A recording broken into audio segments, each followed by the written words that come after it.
Salut! Aujourd'hui, nous allons vous parler d'une œuvre cinématographique réalisée par Christopher Miller et Phil Lord.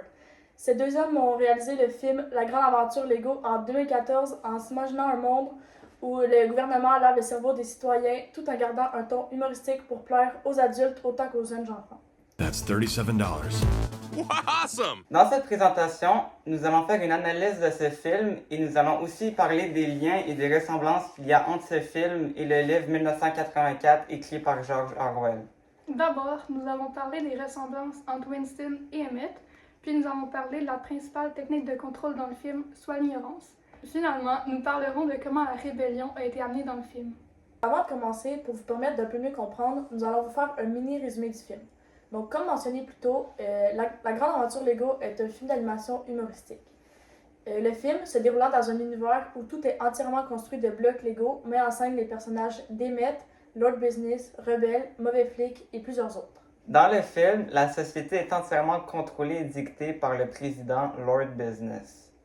Cependant, Emmett fera la découverte du bouchon de la super colle qui pourrait empêcher le président Business d'exécuter son plan. Emmett, normalement un personnage banal, ne se démarquant pas des autres, se fera considérer comme l'élu puisqu'il va découvrir la pièce de résistance. Il sera donc vu comme un personnage supposément spécial et extraordinaire. Emmett et ses amis vivront différentes aventures et se feront attraper par Lord Business. À la fin du film, nous apprendrons que toute cette aventure est orchestrée par un enfant du monde des humains qui ne fait que jouer avec ses Legos. Nous allons maintenant passer à l'analyse et nous allons établir des liens entre 1984 et le film Lego. D'abord, nous avons remarqué qu'il y a de nombreuses ressemblances entre Winston de 1984 et Emmett du film Lego. Dans le livre 1984, Winston a une mémoire puisqu'il travaille au ministère de la Vérité, donc cela le différencie des autres citoyens. Donc, comme tous les deux personnages possèdent quelque chose que les autres n'ont pas, ils se feront poursuivre par le gouvernement parce qu'ils seront vus comme une menace. Emmett se fera attraper au début du film par Mauvais Flic et il va l'interroger et le torturer psychologiquement pour qu'il avoue ce qu'il a fait. Cela est semblable à Winston à la fin du livre lorsqu'il se fait interroger par O'Brien et qu'il se fait torturer pour qu'il avoue tout. C'est quoi ça?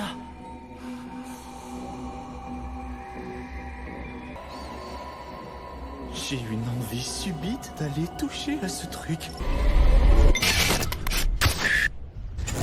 L'élu, tant attendu au visage jaune citron, retrouvera la pièce de résistance psychopathie. Nous avons aussi remarqué que tous les deux ont une vie plutôt banale, ils travaillent pour le gouvernement et suivent les règles du parti de façon orthodoxe.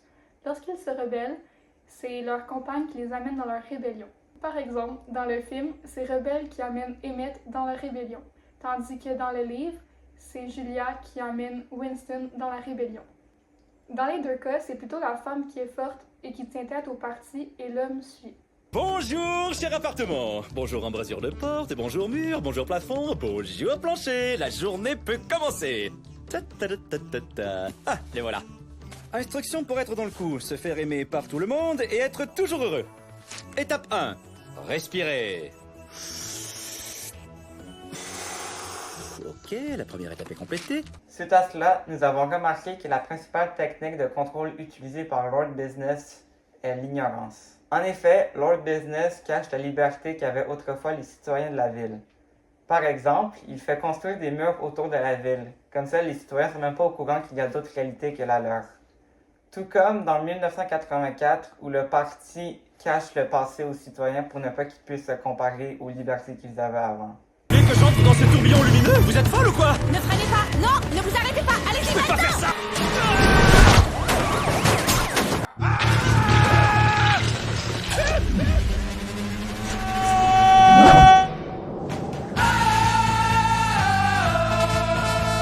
Une autre façon que Lord Business utilise l'ignorance sur sa population est en les distrayant pour éviter qu'ils prennent conscience de leur quotidien répétitif. Entre autres, dans le film, tous les citoyens écoutent la même musique, tout est vraiment génial, qui leur met dans la tête que tout est parfait et qu'ils n'ont aucune raison de se plaindre. Tout comme les mardis tacos qui sont utilisés pour centraliser l'attention des gens pour éviter qu'ils prennent conscience du plan machiavélique de Lord Business. Il y a aussi l'émission Où sont mes pantalons qui est utilisée pour faire oublier aux citoyens leurs pensées qui pourraient ne pas être orthodoxes. Dans 1984, le gouvernement crée des ennemis et des guerres perpétuelles pour distraire l'attention des gens de la réalité et des vrais problèmes. Tout est vraiment génial. Est-ce que vous avez regardé où sont mes pantalons hier soir? Ouais, c'était trop drôle. Où sont mes pantalons? Un grand classique. Tout est vraiment génial.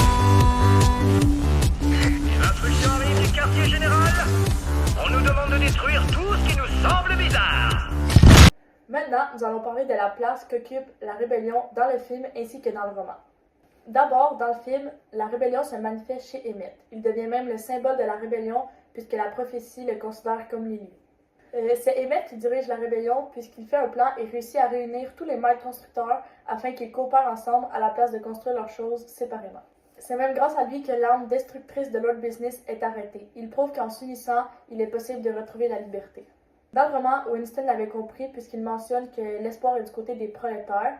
En effet, il veut dire qu'en s'unissant, les prolétaires pourront renverser le parti et retrouver leur liberté. Je ne suis qu'un simple ouvrier constructeur.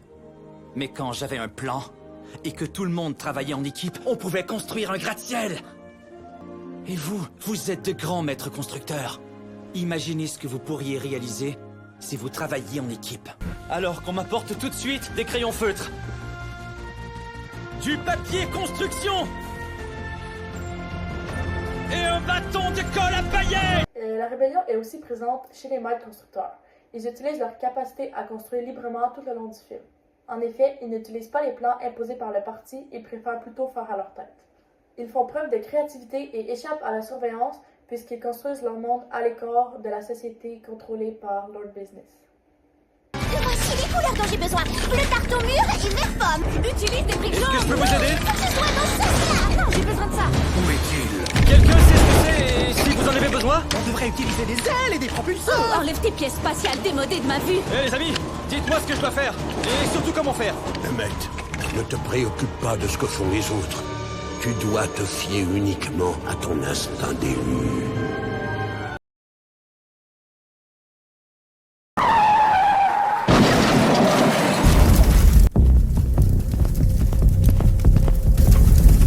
Oh non, mon restaurant est en feu! Bonjour les pompiers, j'ai besoin de vous tout de suite! Nous sommes terriblement désolés, mais toutes nos unités sont présentement occupées. Il vient d'y avoir un grave accident. Mais qu'est-ce que je vais faire? Ça ne dit pas dans le manuel comment faire pour éteindre le feu. Hey! Mais non, tu n'as pas besoin d'un manuel pour éteindre ce feu! Regarde, je fabrique une catapulte!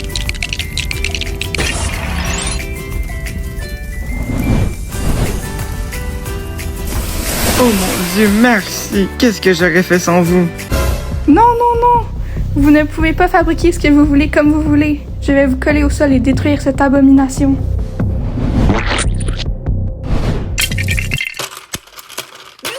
Fallait pas que tu détruises tout, c'est à moi, ce Lego-là. Mais arrête! Je t'ai dit d'arrêter! Oui, mais là...